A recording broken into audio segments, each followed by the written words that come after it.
Hello everyone, welcome to my channel. My name is Allie and today we are talking about how to raise really good children. I want you to think right now, who is raising your children? Who is influencing them? Is it you, the father, grandparents, aunts and uncles, teachers, friends? It's probably a combination of them all. A new school year has begun and Monday to Friday, I see hundreds of kids attend the school near my house. And although my children have still quite a few years left before they attend school, I can just not help but think, who is really raising the next generation? It feels so scary and unnatural to me to think of sending my kid to school 5 out of 7 days a week and only seeing them for a couple hours before bedtime. During those hours in which we are all probably exhausted from the day, we have responsibilities like cooking supper, homework, and getting ready for the following day. And I'm not sure what most people's weekends look like, but I imagine the average weekend is pretty busy with sports and seeing friends and household maintenance. Not to mention that a lot of people still have to work on the weekend. So ask yourself again, who is raising your children? It sounds like for the average family, there isn't a whole lot of extra time available in a week that a parent can actually parent and teach their own child. And please don't take offense by this, because this is normal and this is the way our society runs. I am just simply sharing my thoughts with you all. And I hope that this conversation addresses the importance of prioritizing time in our busy week, in our busy life, to spend one-on-one with our children, true quality time to actually teach them. We cannot solely rely on school and outside influences to raise our kids. There are certain things that school does not teach our children, and in my opinion is vital for the next generation to learn. So let's talk about the responsibility of parenting. Being a parent is most likely the biggest job you are ever to have in your life. God entrusted you and you alone to take care of your kids. So it is your job and your job alone to raise your child. It is your responsibility to equip them, teach them, and do what is best for them. Considering that parenthood is the most important job you are ever going to have, it is likely that there is going to be some adjustments that need to be made in your life to hold that to be true. A lot of us will say that family is our biggest priority, but our schedules will show differently. The truth is that we need more downtime so that we have the time to actually sit down and be with our kids and teach them good qualities. Qualities like empathy and honesty and respect and confidence. And we should also be reflecting on our children's day and seeing what situations they did really good in and what situations they could have done better in. During the week, working parents and school-aged children literally have separate lives. So you need to talk about your day so that you still know each other. You should know your child's friend group. If they're getting bullied, if they are the bully, how often they're getting in trouble, or are they the ones standing up for others? Do they like their teacher, or does their teacher like them? Children won't just always come clean and open up about all things. A lot of children will actually bottle it up because they're shy, or they're scared, or because they genuinely just don't think you care. Children are so good at hiding parts of themselves, and that should scare you. It is so easy for kids to have a different identity that you don't even know about. You have to be highly involved in their life. And you need to start this from the get-go. You need to form a close-knit relationship based on communication and honesty. Your kids need to form a habit of talking to you and knowing that you are there to help them navigate through life. You know, the world literally wants the worst for your kids. The world does not care about them. The world is filled with evil and temptations. But who wants the best for them? You. Who will protect them? You. You are responsible for their young growing minds. You need to help them differentiate between good and evil. You are responsible for savoring their innocence. It is being oblivious, like it's being completely oblivious to think, oh, they'll be fine. Just send them out, send them out in the world, send them to school and just be like, it's all good. They'll turn out fine. Well, no, they won't actually. We've seen that many, many times. So I know this has been like such a juicy conversation and the video is like, it's just getting started, but to sum things up, the first step to raising really good kids is to recognize that in today's society, we have a very limited amount of time to actually parent our own children. And we need to practice, we need to prioritize our relationship with them instead of solely relying on the world to raise them.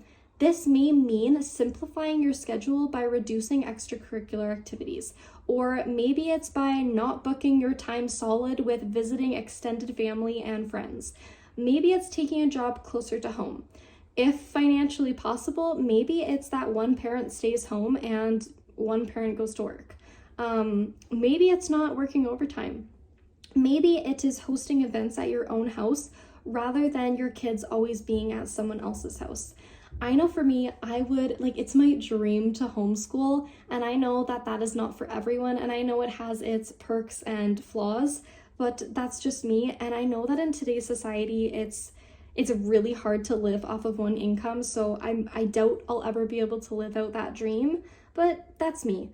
I don't know what your life looks like, and I'm not sure what you can do to prioritize your family better, but again, I'm just giving examples. And maybe you are doing all of these things already, and if so, that's exactly what I want to hear. Great job. Okay, so next, this is an even more deep question. Are you a good parent? Think about that. Are you confident in your parenting style? Where does your parenting style come from? Does it reflect a similar style to the one you were raised, or is it completely different? Is it based on research? Well, I think there is a balance between parental instinct versus research and diving in deeper to ensure you're doing the best possible job.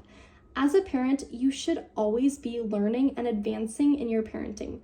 Parenting is, like I said, the most important job you are ever going to have. So you cannot just wing it. You need to study it. Develop an interest, develop a passion for childhood behavior and parenting techniques. Dedicate time to reflect and assess your parenting. It should be a habit for us to self-reflect at least at some point during the day. Just like it's a habit to pick up your phone and mindlessly scroll through social media, self-reflection needs to be a habit. How much better would we be as parents if we read a parenting book versus scrolling through our For You page? As parents, we are continuously faced with a variety of struggles. For me, one of my biggest struggles is bedtime with my 2-year-old. Well, maybe if I picked up a book with great reviews on how to help a toddler sleep at night, then I would probably gain some wisdom. I think I need to start taking my own advice.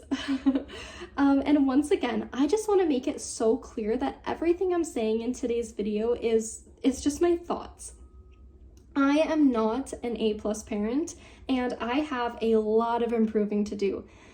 Everyone's struggles are going to be different. Maybe in your current season, you're dealing with big emotions that test your patience, or a child who is doing poor in school, or a teenager who is getting into trouble. But there is literally a book for everything. And that is the beauty of today's world, is that we have resources at our fingertips for everything we can possibly imagine. We don't have to solely rely on our instinct or our past. Let's be honest, parenting does not come natural for everyone. And unfortunately, many of us didn't grow up with the best examples of how to parent. Many of us grew up with parents who screamed or name called or probably, even caused physical harm. Many of us grew up being raised by a solo parent who was always working long hours and they weren't around.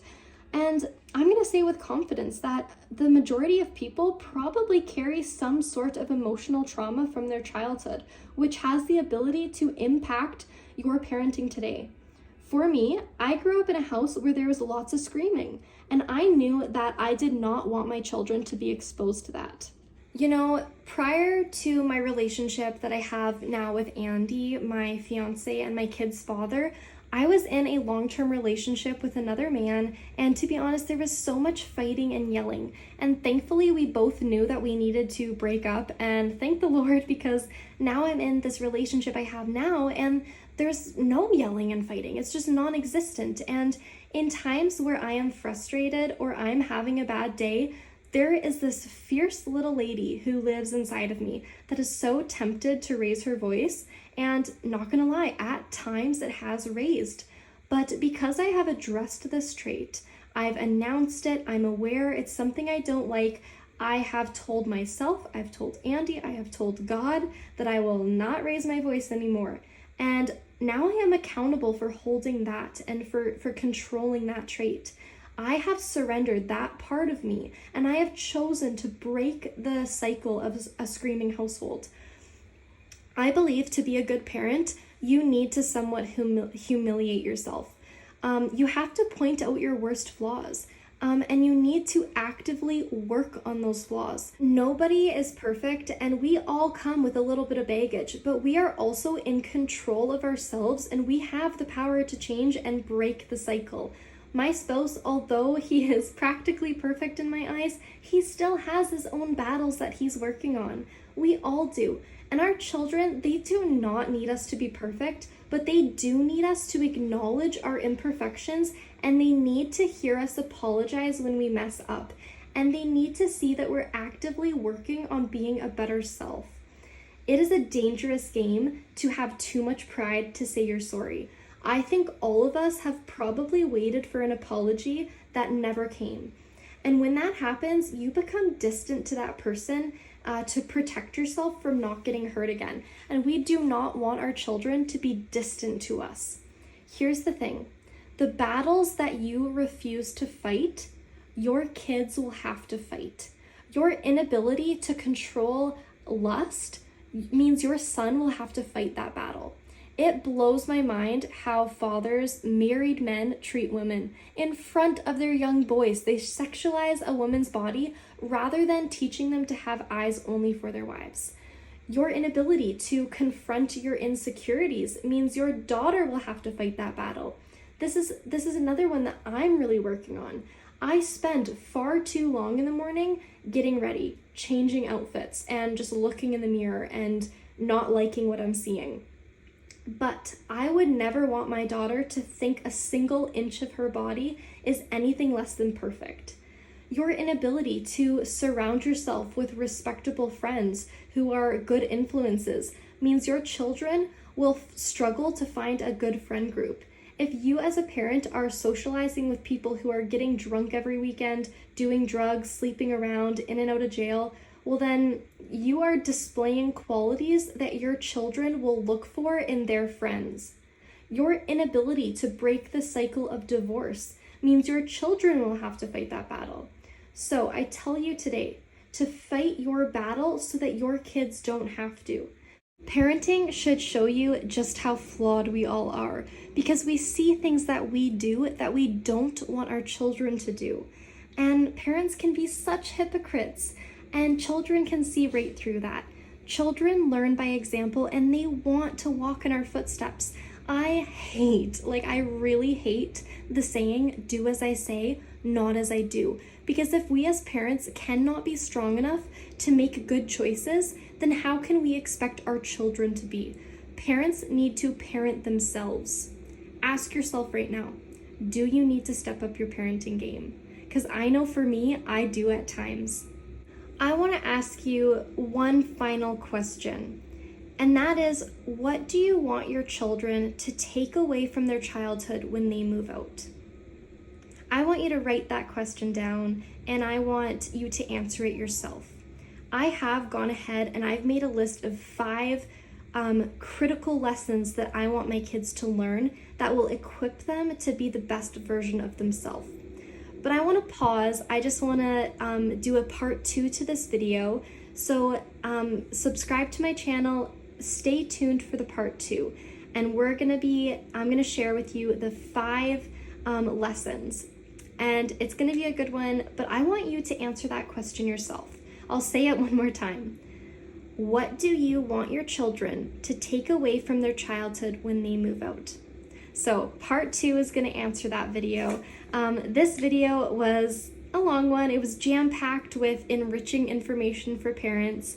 I hope this video was enlightening to you on ways you can improve your parenting and ways you can raise really good kids, and just how important your role really is as a parent. I am sure that there is a handful of things that you can take from this video, and I do hope you can begin to implement them in your life today. Raising extraordinary kids is not easy, and it requires really deep critical thinking and effort. It is not something that we can just wing and hope for the best. As parents, we're never going to be perfect. We will mess up, we will fail, but we owe it to our kids to pick back up, to give it 100% effort. I know that everything in today's video is something I am going to have to listen to every couple days, because I do want to excel in my parenting and I need to listen to my own advice, and I am not perfect. So save this video, listen to it when you need some encouragement and motivation to up your parenting game, and let's together raise the next generation to be absolutely wonderful. I love you guys, and we'll see you next time. Remember to subscribe and like this video if you enjoyed. Bye.